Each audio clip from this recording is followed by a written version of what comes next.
মিলাদুন্নবী কি বেদাত? আলোচনার বিষয় কি মিলাদুন্নবী কি বেদাত? এটা একটা প্রশ্ন। এখন আসেন, মিলাদুন্নবীর অর্থ হলো নবী করিম সাল্লাল্লাহু আলাইহি সাল্লামের জন্মদিন, জন্মদিবস নিয়ে আলোচনা করা। সে যে জন্ম হয়েছে এইটা নিয়ে শুধু কথাবার্তা।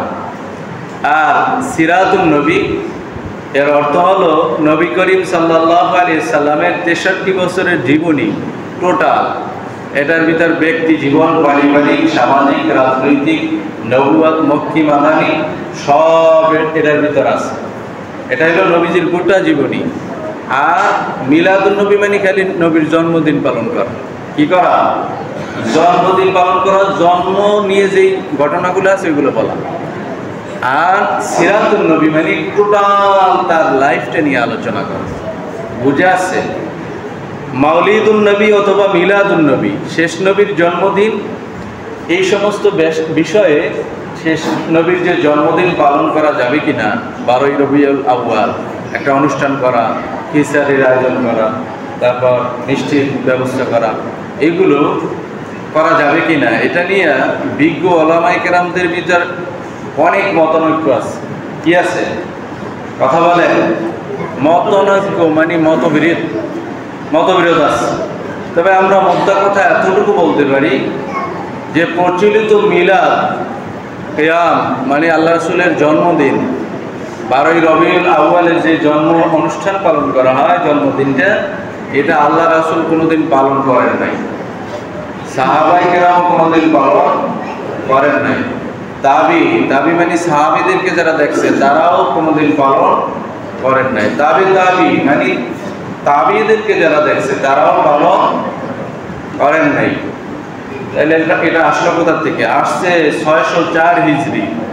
বাদশাহ আবু সাইদ মুজাফফর এবং তাহার খুব কাছের একজন বন্ধু, আলেম মানুষ ছিলেন, বিজ্ঞ আলেম ছিলেন, নাম আবুল খাত্তাব দাহিয়ান। উনি সর্বপ্রথম ওই বাদশাকে খুশি করার জন্য এই নবীজি সাল্লাল্লাহু আলাইহি সাল্লামের মিলাদুন্নবী একটা অনুষ্ঠান উনি চালু করে এবং এই সম্পর্কে একটা পুস্তিকা উনি রচনা করেন।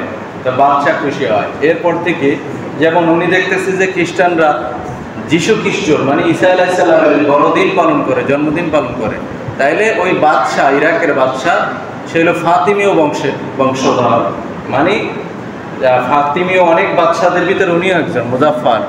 তো উনি কী করলেন? বিশ্বনবীর জন্মদিন অনুষ্ঠান বিশাল জাঁকজমকভাবে পালন করা শুরু করলেন।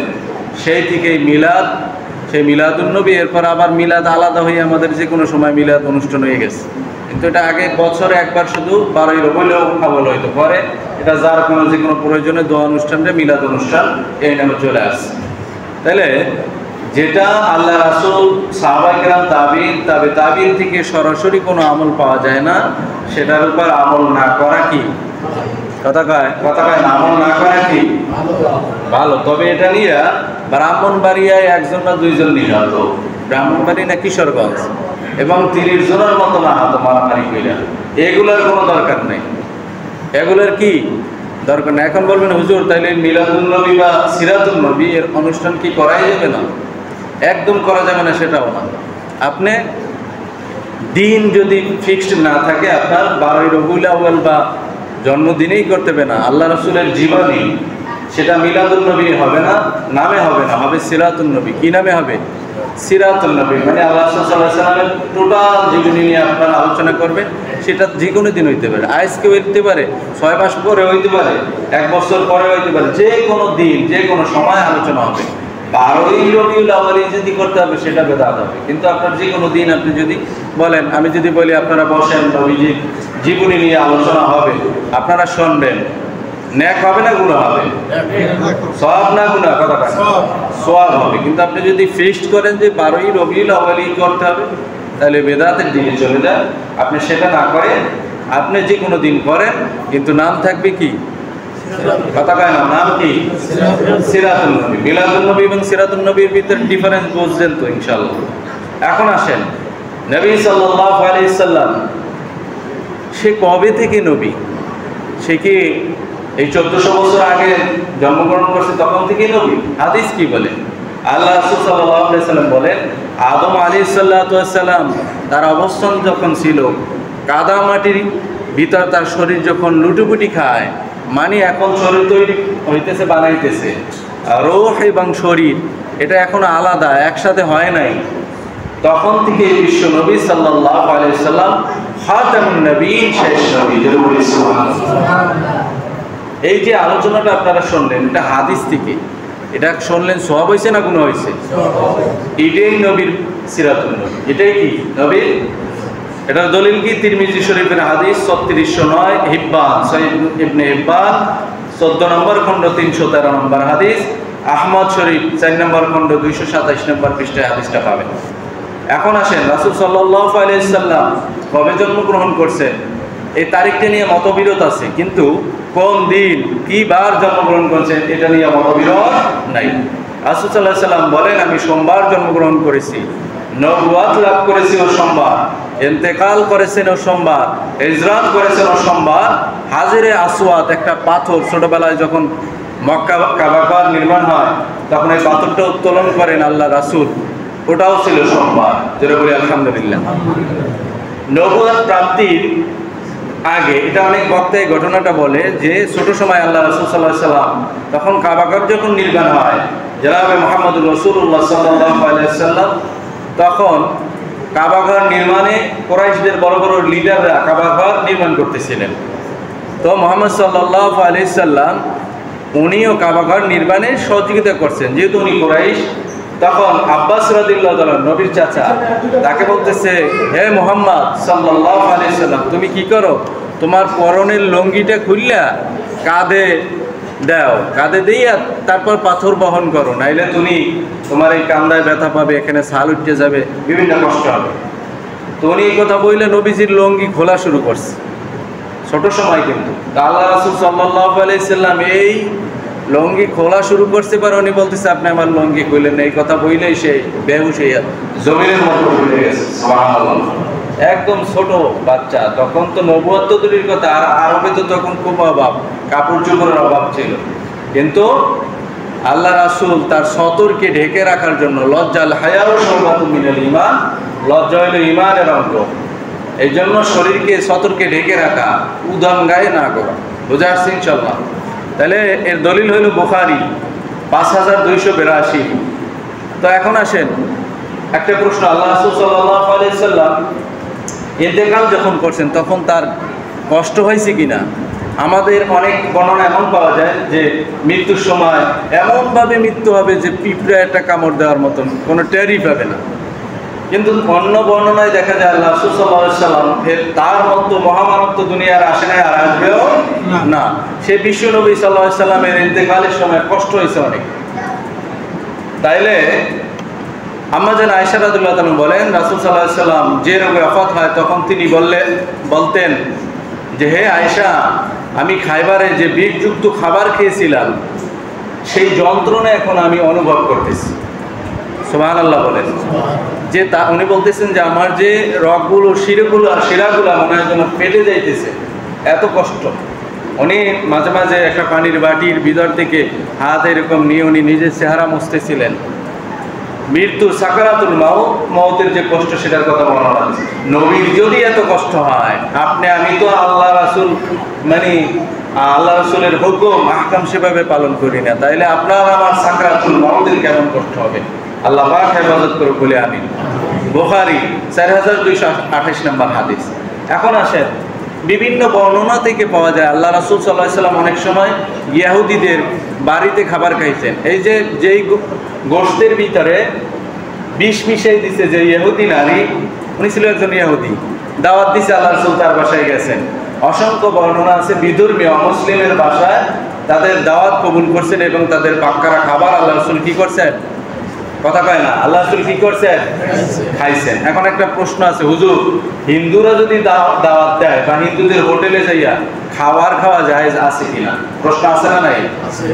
আপনারা এতদিন বলছেন হিন্দুদের হোটেলে যাওয়া যাবে না, এই করা যাবে না, সেই করা যাবে না, কিন্তু কত দূর যাবে না, কত দূর যাবে, কোনটা জায়েজ কোনটা না জায়েজ স্পষ্ট করে জানার দরকার আছে না নাই?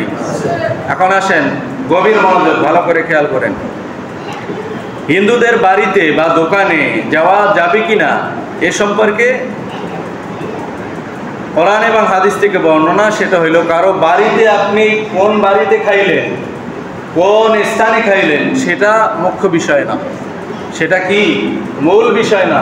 যে একটা হিন্দু বাড়িতে খাইলেন, না ইহুদি বাড়িতে খাইলেন, না খ্রিস্টানের বাড়িতে খাইলেন, একজন হিন্দুর দোকানে খাইলেন, না একজন খ্রিস্টানের দোকানে খাইলেন, একজন পত্তলিকের দোকানে খাইলেন, সেটা কোনো দেখার বিষয় কথা কয় না, সেটা কোনো দেখার বিষয়। তাহলে কি দেখার বিষয়? দেখার বিষয় হলো যে খাবারটা খাইলেন ওটা হালাল না হারাম। কথা বুঝাইতে পারছি? যেই খাবারটা খাইছেন ওই খাবারটা হালাল না হারাম। হিন্দুর দোকানে যেয়ে খাইছেন কোনো সমস্যা নাই, হিন্দুর বাড়িতে যেয়ে খাইছেন তাও সমস্যা নাই, ইহুদির বাড়িতে খ্রিস্টানের বাড়িতে খাইছেন তাও সমস্যা নাই, কিন্তু দেখতে হবে ওই খাবারটা হালাল না হারাম। হালাল নাকি হারাম? মনে করেন একজন হিন্দুর বাড়িতে গেছেন, সে আপনার একটা আপেল দিছে খাইতে, এটা হালাল না হারাম? কথা কয় না, হালাল না হারাম? একটা কলা দিছে খাইতে, হালাল না হারাম? চিনি দিয়া চাপাতি দিয়ে চা বানাই দিছে, হালাল না হারাম? না হারামের কিছু আছে? আপনি তো টাকা দিয়ে কিনে খাবেন। রুটি খাওয়াইছে, লগে একটা ডিম বেঁচে দিছে, হালাল না হারাম? কথা কয় না, 100% হালাল। কিন্তু যদি মুরগি গরু জবাই দেয় তাহলে তো বিসমিল্লাহ আল্লাহু আকবার বলে নাই, বলছে এইটা হারাম। বড় দাড়ি, নাভি পর্যন্ত দাড়ি, উদাহরণ, তার বাসায় গেছেন, চুরি করা জিনিস খাওয়াইছে, হালাল না হারাম? কথা কয় না, বিশাল মনে করেন আল্লাহ, তার বাসায় গেছেন, হারাম মুরগি খাওয়াইছে, বিসমিল্লাহ কই জবাই দেয় নাই, হালাল না হারাম? হারাম। তাহলে বুঝতে হবে আপনি কোন জায়গায় খাইলেন, কার বাড়িতে খাইলেন, সেটা দেখার বিষয় না, খাবার যেটা খাইছেন সেটা হালাল না হারাম সেটাই বিষয়।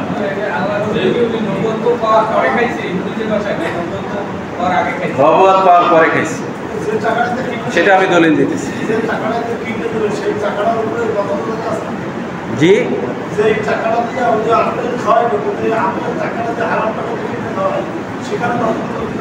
সেটা যে খাবে তার সমস্যা নেই, যে ইনকাম করছে তার উপর করতে হবে।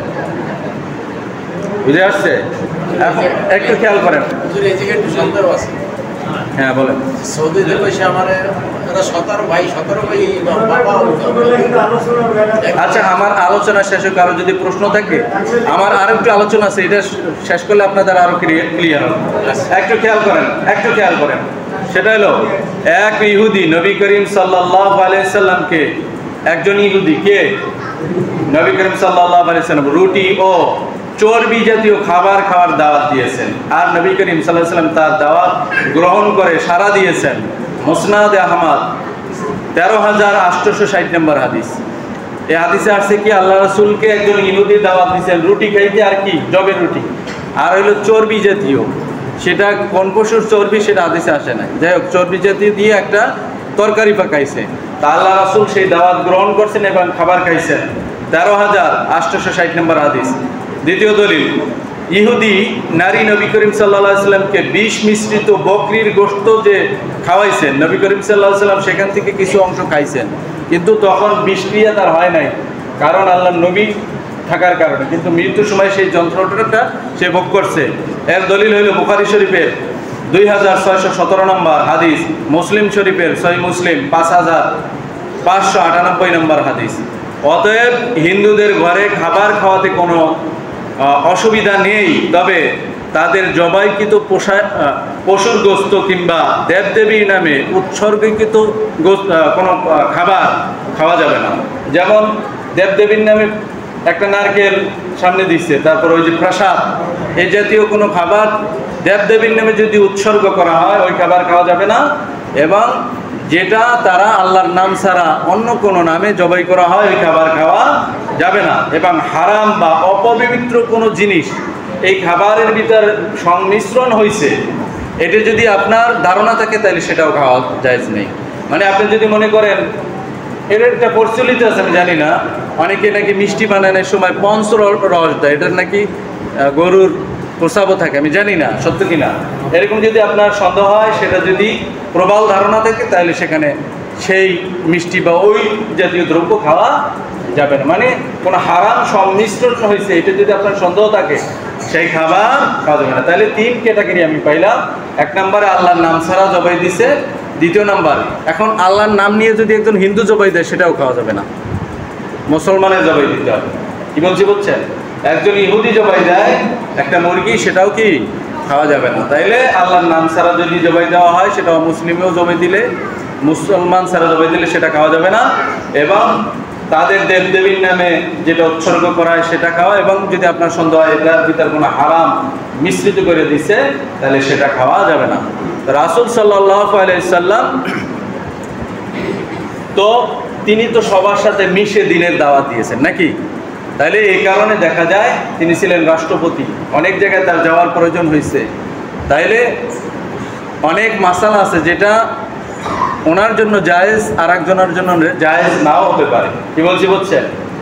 ইসলামকাল পাত্রভেদে মাসালার পরিবর্তন হয়। তো সর্বোপরি এটা একটা জায়েজ এক জিনিস, কিন্তু তাকওয়া পরহেজগারি ব্যাপারে এটা একটু না করাই ভালো। কি বলছি বুঝছেন? তাকওয়ার ব্যাপার আপনার খাওয়া জায়েজ, কিন্তু এটা না করা কি ভালো, এই কিন্তু জায়েজ। কেউ যদি খায় যায় সেটা আপনি বলতে পারবেন না আরাম করছে, ওই 3 ক্যাটাগরিতে যদি না থাকে তাহলে কোনো সমস্যা নেই। যারা কাবলাল জুমা পড়েন নাই কাবলাল জুমা পড়েন, আর যদি কারো প্রশ্ন থাকে নামাজের পরে আমার কাছ থেকে সবাই একবার কালিমাতুশ শুকর আদায় করি আলহামদুলিল্লাহ। সম্মানিত মুসল্লিয়ানে কেরাম, রবিউল আউয়াল মাসের তৃতীয় জুমা, তৃতীয় খুতবার আলোচনার বিষয় হলো মিলাদুন নবী পালন করা কি বিদআত? আলোচনার বিষয় কি? কথা বলেন। মিলাদুন নবী পালন করা কি বিদআত? বেদাত বলে কি বিদআত মানে প্রশ্ন বলুন, বুঝাইতে পারছি? মিলাদুন নবী পালন করা কি বিদআত, সেটা একটা প্রশ্ন। এটা প্রশ্নটা আপনাদের সবার আছে কিনা সে সম্পর্কে আলোচনা ইনশাআল্লাহ।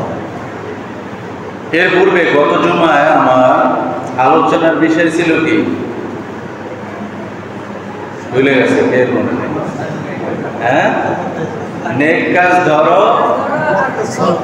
আর বদ কাজ ছাড়ো। নেক আমল ধরো, বদ আমল ছাড়ো। নেক আমল মসজিদে ঢোকার সুন্নাত, হ্যাঁ, তারপরে বাড়িতে যাওয়ার এবং বাইরে হওয়ার কি সুন্নাত বর্ণনা করছি।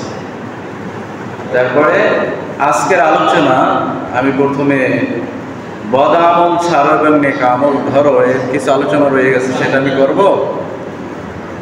এটা 1 নম্বরে হলো নেক আমল ধরো, এটা হলো ঘুমানোর সুন্নাতগুলো আলোচনা করতে চাই ইনশাআল্লাহ। বদ আমল ছাড়ো হলো ধারণা করা, খারাপ ধারণা পোষণ করা যাবে না। কথা কাজ কারো প্রতি খারাপ ধারণা পোষণ করা যাবে না। যেমন কুধারণা কেমন? একটা যুবক ছেলে একটা বোরকা পরিহিত মেয়ের সাথে হেঁটে যাইতেছে, এখন অন্য 2-3 জন খারাই কয় দেখ এরা এত ভালো মনে করছি, গার্লফ্রেন্ড নিয়ে হাঁটতেছে। আসলে সেই বোরকা পরিহিত নারী হলো তার মা। কি কথা কয় না? তার আম্মা জান, কিন্তু সে মন্তব্য করছে কি যে মনে হয় সে ওই মেয়ের নিয়ে করতে পাইছে। এই জন্য হাদিসের ভিতরে আসছে কুধারণা পোষণ করা হইল মিথ্যা বিষয়। তোমরা কুধারণা পোষণ থেকে বিরত থাকো, কোন রকমের খারাপ ধারণা পোষণ করা, সবার প্রতি ভালো ধারণা রাখবে। কি ধারণা রাখতে হবে? এটা হলো বদ আমল ছাড়ো। এই আমলটা মনে রাখতে হবে ইনশাআল্লাহ আজীবন, যে কুধারণা করা যাবে না। তাহলে নেক আমল ঘুমানোর সুন্নত হলো 1 নম্বরে ডান কাতে শোবেন। ডান কাতে না বাম কাতে? ডান কাতে শোবেন। বুখারী শরীফের হাদিস 247। ডান কাতে ঘুমানোর সুন্নত। তারপরে দোয়া পড়া। দোয়াটা কি বলতে পারেন? আল্লাহুম্মা বিসমিকা আমুতু ওয়া আহইয়া। সবাই বলুন আল্লাহুম্মা বিসমিকা আমুতু ওয়া আহইয়া। এই দোয়া পড়া 2 নম্বরে। 3 নম্বরে ঘুম থেকে যখন উঠবেন তখন আবার একটা দোয়া আছে কি আলহামদুলিল্লাহিল্লাযী আহইয়ানা বা'দামা আমাতানা وإليه النشور ছোটবেলায় শুনতাম মসজিদের ইমাম সাহেব প্রথমে এই দোয়া পড়ে এরপর আজান দিত। হ্যাঁ, এটা কিন্তু আজানের পূর্বের দোয়া না, এটা ঘুমের থেকে ওঠার দোয়া। বুঝা আসছে? হ্যাঁ, আলহামদুলিল্লাহিল্লাযী আহইয়ানা বা'দামা আমাতানা ওয়া ইলাইহিন নুশুর। চতুর্থ নম্বরে ঘুমাইতে যাওয়ার আগে 33 বার সুবহানাল্লাহ, 33 বার আলহামদুলিল্লাহ, তারপরে 34 বার কি আল্লাহু আকবার, সুবহানাল্লাহ। এই আমল যদি কন্টিনিউ আপনি করেন, ইনশাআল্লাহ আপনার হালাল রিজিক আপনার কাছে আসবে। আপনি ঘুমাই থাকলেও রিজিক চলে আসবে। কি রিজিক? হালাল রিজিক। আলহামদুলিল্লাহ বলেন। তাহলে এই আমলটা করবো তো ইনশাআল্লাহ। এরপরে ৫৫ নম্বরে সূরা ইখলাস ৩ বার। সূরা ইখলাস ৩ বার পড়লে তিরমিজির হাদিস, এক খতম কোরআন পড়ার সওয়াব আল্লাহ তাআলা দান করেন। সুবহানাল্লাহ। তারপর সূরা ফালাক ৩ বার, সূরা নাস ৩ বার পরে এরকম হাতে ফুঁক দেবেন, সারা শরীরে মাসাজ করে দেবেন। বুখারী শরীফের হাদিস ৫০১৭। তো আর আবু দাউদ শরীফে আরেকটু অ্যাড আছে, সেটা হলো একবার সূরা কাফিরুন পড়ে। তাহলে আমরা কি পাইলাম? সূরা ইখলাস কয়বার? ৩ বার। তিরমিজির হাদিস। বুখারীর হাদিস ফালাক এবং নাস কয়বার কইরা? তারপর আবু দাউদ শরীফের হাদিস কি সূরা কাফিরুন, এগুলো পড়বেন। এরপর আসেন সূরা বাকারার শেষ 2 আয়াত, 2 আয়াত ঘুমাইতে যাওয়ার আগে রাত্রে বাদেশা করবেন। এরপরে ৮ নম্বর আয়াতুল কুরসি পাঠ করা, এটাও বুখারীর বর্ণনা দ্বারা। রাত্রে ঘুমাইতে যাওয়ার আগে আয়াতুল কুরসি পাঠ করবেন। আপনার সুরক্ষার জিম্মাদার কে? কথা কয় না, আল্লাহ তাআলা। এরপরে ৯ নম্বর সূরা মুলুক পাঠ করে তাবারাকাল্লাযী বিয়াদিহিল মুলকু ওয়া হুয়া আলা কুল্লি শাইইন কাদির, এই সূরাটা পাঠ করবেন। এই সূরাটা পাঠ করলে ইনশাআল্লাহ কবর আযাব থেকে আল্লাহ তাআলা আপনাকে কি করবেন? মুক্তি দেবেন। তারপর ১০ নম্বর পবিত্র অবস্থায় ঘুমান। ঘুমাইতে যাওয়ার আগে আপনি প্রস্রাব করছেন, বাথরুমে গেছেন, হাজতে যে কোনো প্রাকৃতিক প্রয়োজনে গেছেন, ঘুমানোর আগে আপনি ওযু করেন। আপনি ওযু করলে সারা শরীরটা একটু ঠান্ডা হয়ে যায়, প্রশান্তি আসে, ঠিক কি না? এই জন্য ওযু করবেন। আবু দাউদ ৫০৪২ হাদিস নাম্বার। তাহলে আপনারা ঘুমানোর আগে কি করা সুন্নাত? পবিত্র অবস্থায়। যদি আপনার ফরজ গোসল হয় তাহলে ফরজ গোসল করে এরপর ঘুমান, আর যদি ওযু করার দরকার হয় তাহলে ওযু করে ঘুমান। এটা নবীজির সুন্নাত।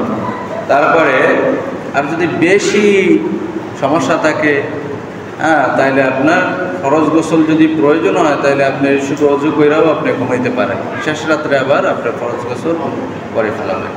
সবাইকে ক্ষমা করে ঘুমানো। অনেকে এমন রাগ, একজনের প্রতি আরেকজনের এমন গুসা আমি দেখছি যে মৃত্যুর সময় মাপ চাইতেছে, তাও মাফ করে না, কয় না তোরে করবই না মাফ। এমন রাগী মানুষ আছে না? নাই না? আপনি দৈনিক ঘুমাইতে যাওয়ার আগে কবেন, আল্লাহ যে আমার সাথে খারাপ ব্যবহার করছে, যত আমার কষ্ট দিয়েছে, আমি সব বাইরে কি করলাম? মাফ করে দিলাম। আপনি যদি তাদেরকে ক্ষমা করেন, আল্লাহ তাআলাও আপনাকে ক্ষমা করে দেবেন। সুবহানাল্লাহ। এরপর আপনি ওসিয়াত করে ঘুমানো। আপনি ঘুমাইতে গেলে এটা হলো অর্ধমৃত্যুর সময়। আপনি যে আবার জাগবেন তার কোনো গ্যারান্টি আছে? নাই। এই জন্য অন্তত একটা ওসিয়াত লিখে রাখা। আপনি যদি আল্লাহ না করুক ইন্তেকাল হয়ে যায়, আপনার সম্পত্তি কে কতটুক পাবে, শরীয়ত অনুযায়ী বন্টন করবেন। কে কিভাবে চলবে, কার খরপোশ কিভাবে চলবে, টোটাল জিনিসটা আপনি মৃত্যুর আগে, বহু আগে আপনি এটা রেখে যান। পরবর্তীতে যেন আপনার ছেলে মেয়ে মারামারি, কাটাকাটি, গুনাগুনি না করে, তাদের ভিতর মনোমালিন্য না হয়, এই জন্য এটা ওসিয়াত করে আগেই আপনি লেখে বিছনার তলে, ওই যে বালিশের তলে রেখে দেবেন। মনে রাখবে ইনশাআল্লাহ, এটা একটা সুন্নাত। মুসলিম 4096। তারপরে 13 নম্বর দরজা বন্ধ করে ঘুমান। দরজা খুললে যদি ঘুমান, আর চোর ডাকাইতে যদি সুযোগ পায়, তারা তো আর মানে আল্লাহর ওলি না, কি সুযোগ পাইলে কি সুযোগ পাইলেই তো লই যাবে। অনেক সময় মসজিদের দামি জুতা লই যায়, যদি জিজ্ঞান রে ভাই আমার জুতা লইয়া রওনা দিছি, কয় ও ভাই ভুলে, ভুলে স্যান্ডেল ধুয়ে সে সুজোতা বা অ্যাপেক্সের বাটার দামি দামি জুতা নিয়ে যাবে, কিন্তু কম দামি জুতা নেয় না ভুলে। আবার অনেকের ভুল হয়েও যায়, কিন্তু এটা হলো অনেকে আসছে জুতা চুরি করতে মসজিদে আসে, শহরের বড় বড় মসজিদগুলো এগুলো আছে। তাইলে বন্ধ করে ঘুমান দরজা, খাদ্য পানীয় ঢেকে রাখা, ওর ভিতর কিছু না পড়ে। তারপরে বাতি নিভিয়ে ঘুমান। বাতি জ্বালায় ঘুমাইলে আপনার ঘুম সম্পূর্ণ হবে না, তাহলে স্বাস্থ্যের ক্ষতি। বাতি নিভিয়ে ঘুমান। তারপর মশকের মুখ বন্ধ করা, মানে কোনো মশা জাতীয় এগুলো পোকামাকড় না ঢোকে, আপনারা দংশন না করে, ক্ষতি না হয়, ম্যালেরিয়া না হয়, এজন্য মশারির সুন্দর ব্যবস্থা আছে, অথবা যদি কোনো স্প্রে থাকে সেগুলো দিয়ে আপনি ঘুমান। তারপরে এই কাজগুলো করা, এগুলো হলো বুখারী 5624 নম্বর হাদিস থেকে আমি বললাম, মানে সমষ্টিগতভাবে আমি মূল পয়েন্টগুলো তুলে আনছি। এরপরে বিছানা ঝেড়ে নেওয়া, বুখারী শরীফের হাদিস 6320 নম্বর। বিছানা যদি আপনি ঝাইরা না ঘুমান, আল্লাহ রাসূল বলছেন ওইখানে কোনো পীড়াদায়ক জিনিস থাকতে পারে যেটা আপনার শরীরের জন্য ক্ষতি। তাইলে বিছানা পরিপাটি যদি হয়, ঘুমও সুন্দর হবে, আপনার স্বাস্থ্য ভালো থাকবে। এরপর আসেন 15 নম্বরে, উপর হয়ে ঘুমানো যাবে না। অনেকের গবেষণা করে যে মসজিদে সুন্দর করে ফ্যান চালাই উব্বত হয়ে ঘুমাইতে আসে, আইয়া কই ভাই ওঠেন 2-3 বার ডাই যাওয়া ওঠে না। তো মসজিদ কেন, আপনার বাসায় উপর হয়ে ঘুমাবেন না। উপর হয়ে না ঘুমে আপনি এক কাঁথে ঘুমান, ডান কাঁথে ঘুমান। তিরমিজি 2768। তো আমরা জানলাম ঘুমাইতে যাওয়ার সুন্নাত এবং ঘুম থেকে কি ওঠার সুন্নাত। আর বদআমল ছাড়া কি কুধারণা পোষণ করা যাবে না। এখন আমরা নেক আমল, ধরো রাস্তায় চলাচলের যে সুন্নাতগুলো আছে জানবো। বদআমল ছাড়া বেপরদায় চলা যাবে না। পর্দা কি শুধু নারীদের জন্য না পুরুষের জন্য? এই বেপরদায় চলা যাবে না। আর একটা হলো কুদৃষ্টি। কুদৃষ্টি একটা আছে স্নেক দৃষ্টি, সুদৃষ্টি, আর একটা আছে কি কুদৃষ্টি, খারাপ দৃষ্টি দেওয়া। খারাপ দৃষ্টি দিয়া কোনো মা বোনদের দিকে তাকানো বা কোনো ব্যক্তির দিকেও তাকানো। অনেকে চোখ দিয়ে এমনভাবে তাকায়, মানে তার ভালো স্বাস্থ্য হইলেও সে খারাপ হয়ে যায়, অসুস্থ হয়ে যায়, আছে না নাই? নজর দোষ, জবান দোষ। এমনভাবে আপনি তাকে সুন্দর স্বাস্থ্য দেখছেন, বলেন মাশাআল্লাহ, না, সে এমন একটা মন্তব্য করছে তার স্বাস্থ্য খারাপ হইতেছে। এগুলো অনেক হাদিস দ্বারা প্রমাণিত। তাইলে এই খারাপ দৃষ্টি কারো প্রতি দেবেন না, ভালো দৃষ্টি দেবেন, নেক দৃষ্টি দেবেন। আর যেখানে আপনার তাকানো জায়েজ নেই সেখানে দৃষ্টি দেওয়ারও তো কোনো প্রশ্ন আসে না, ঠিক কিনা? তাইলে এগুলো থেকে হেফাজত থাকা। এখন আসেন রাস্তায় চলাচলের সময় ডান পাশে না বাম পাশে? সবাই বলেন ডান পাশ দিয়ে না বাম পাশ দিয়ে? দৃষ্টি কি আসমানের দিকে তাকিয়ে রাখবেন না নিচের দিকে থাকবে? নিচের দিকে থাকবে। রাস্তায় যখন পারাপার হবেন, গাড়ি ঘোড়া আসতেছে কিনা ওগুলো সুন্দর করে দেখা ধীরে সুস্থে আপনি পার হবেন। এমন দৌড় দিচ্ছেন, এবার মনে করছে বেড়া এমন হয়ে গেছে, গাড়িতে লাগাইতেছে, আপনি চিত্তারাইয়া অ্যাক্সিডেন্ট হয়ে গেলেন। তাইলে এরকম দৌড় দেওয়া যাবে না। আপনি দেরিকে শুনে ধীরে সুস্থে সুন্দর করে আপনি পারেন, কিন্তু ধীরে সুস্থে এমন আস্তে আস্তে গেলেন যানজট সৃষ্টি করেছেন, তাও না। আপনি ওই মধ্যম গতিতে আপনি এটাই পার হন, দৌড় না দিয়া সুন্দর করে ডানে বামে দেখা, এটাও সুন্নাত। তারপরে রাস্তায় চলাচলের সময় অহংকার করা যাবে না। অনেকে দেখা যায় অহংকার করে এমনভাবে লুঙ্গি প্যান্ট পরে টাকনু গিরেন নিচে, আছে না নাই? এটা এইগুলো করা যাবে না। তারপর নারীদের জন্য রাস্তার কিনারা ছেড়ে দেওয়া। নারীদের জন্য কি করা? মা বোনদের জন্য রাস্তার এক পাশ কিনারা ছেড়ে দেওয়া। কিন্তু অনেক সময় দেখা যায় রাস্তার কিনারা কেন, মূল জায়গায় আপনারা সাইড দেবে না, মাঠে আপনার সরে যেতে হবে, আছে না নাই? এই জন্য মা বোনদেরকেও সহনশীল হতে হবে। শ্রদ্ধা, বড়দেরকে, মুরব্বীদেরকে শ্রদ্ধা, আলেমদেরকে তাজিম, ভক্তি, এগুলো করে একটু সাইডে যাওয়া। তারপরে 6 নম্বরে, চলার পথে এমন স্থানে অবস্থান করবে যাতে অন্য চলাচলে ব্যাঘাত না হয়। আপনার যদি বিশ্রাম নিতে প্রয়োজন হয় এমন জায়গায় বসেন যেন যানজট না হয়। অনেকে দেখবেন সভা সমাবেশ করে, তারপর মিটিং মিসিং করে, জনগণের রাস্তা বন্ধ কইরা, ব্লক কইরা, আছে না নাই? জনগণকে কষ্ট দেওয়া, সাধারণ মানুষের কষ্ট দেওয়া যাবে না। রুগীও তো থাকতে পারে। আপনি রাস্তা ব্লক করে সমাবেশ করতেছেন, ওই রাস্তা ঘুরে যায়, সে তো ইন্তেকালে করতে পারে। একটা অ্যাক্সিডেন্ট ঘটতে পারে। এই জন্য রাস্তাঘাটে সভা সমাবেশ প্রতিবন্ধকতা না করে আপনি বিভিন্ন মাঠ আছে সেখানে করেন, অডিটোরিয়াম আছে সেখানে সমাবেশ করেন। বুঝে আসছে ইনশাল্লাহ। 8 নম্বরে মুসলিমদেরকে সালাম দিবে, দেখা হইলে যে কোনো মুসলমান ভাইদেরকে সালাম দেওয়া। 9 নম্বর অন্ধকে প্রয়োজনে এগিয়ে দাও। যদি একজন অন্ধ থাকে, প্রতিবন্ধী থাকে, তাদেরকে রাস্তা যতটা সম্ভব আপনি এগিয়ে দেবেন। 10 নম্বর পথ হারাকে পথ হারার সন্ধান দেওয়া। একজনের পথ ভুলে গেছে, আপনার জিজ্ঞাসা, ভাই আমি ধামরা যাবো কোন রাস্তায়? অনেক চালাক পোলাপন আছে, চালাকি বললাম, ধামরা যাওয়ার রাস্তা দিকে দেয় দিচ্ছে, এদিকে আছে না নাই? এরকম করা যাবে না। আপনি তার রাস্তাটা দেখাই দেওয়া, কিন্তু বিধর্মীদের উপাসনালয় সেটা দেখাই দেওয়া যাবে না, কারণ সেখানে যেহেতু সে গুনার কাজ করবে, তাই তো এমনি রাস্তা দেখাই দেবে। তারপর ধরেন নেতার জন্য কাউকে ধাক্কা না দিয়ে রাস্তা না কইরা দেওয়া। ধরেন একজন নেতা আসছে বা একজন সম্মানিত ব্যক্তি আছে, অন্য মুসল্লিদেরকে ধাক্কা দিয়ে সরাই মরে এই এর সামনে দাও, দেওয়া যাবে না। সে যেখানে জায়গা আসছে সেখানেই বলবে। বুঝে আসছে ইনশাআল্লাহ। তারপর বৃদ্ধ হলে চলার পথে লাঠি ব্যবহার করা সুন্নাত। যদি আপনি দুর্বল হন, হাতে একটা কি থাকবে? লাঠি, এটাও সুন্নাত। তারপরে উপরে ওঠার সময় আমি গত সময় বলছি, তখন কি বলা? আল্লাহু আকবার। নিচে নামার সময় কি বলা? সুবহানাল্লাহ। 14 নম্বরে নিচে নামার সময় আমরা বলবো সুবহানাল্লাহ। উপরে ওঠার সময় কি বলবো?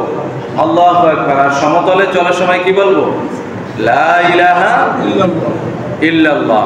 এরপর আসেন, যাদের বয়স ও ইলম বেশি তাদেরকে সামনে চলার জন্য অগ্রাধিকার দেওয়া। এটা আপনার ব্যক্তিগত ব্যাপার। ধরেন আপনি সামনের কাতারে বসছেন, এখন আপনি দেখেন একজন আলেম, বড় আলেম পিছনে আসছে, বা একজন মুরব্বী জ্ঞানী ব্যক্তি, তাকে আপনি সম্মান ব্যক্তিগতভাবে আপনি বলবেন যে ভাই আপনি সামনে আসেন। সে যদি আসে আলাপ, আর যদি না আসে সেখানেই বলবেন। এই সম্মানটা দেওয়া আপনার জন্য কর্তব্য। এখন যদি দেখা যায় আমি খেমি দিয়ে বসে রয়েছি, আমি আরেকজনের কয়ে তুই পিছিয়ে যা, ভাই আপনার সামনে আসে, তাহলে এটা কি হবে না, এটা আরেকজনের অধিকার খরচ করা হবে। তাইলে আমরা কি করব? আলেমদেরকে তাজিম করব, সম্মান করব, মুরব্বীদেরকে শ্রদ্ধা করব, হ্যাঁ, ছোটদেরকে কি করব? স্নেহ করব।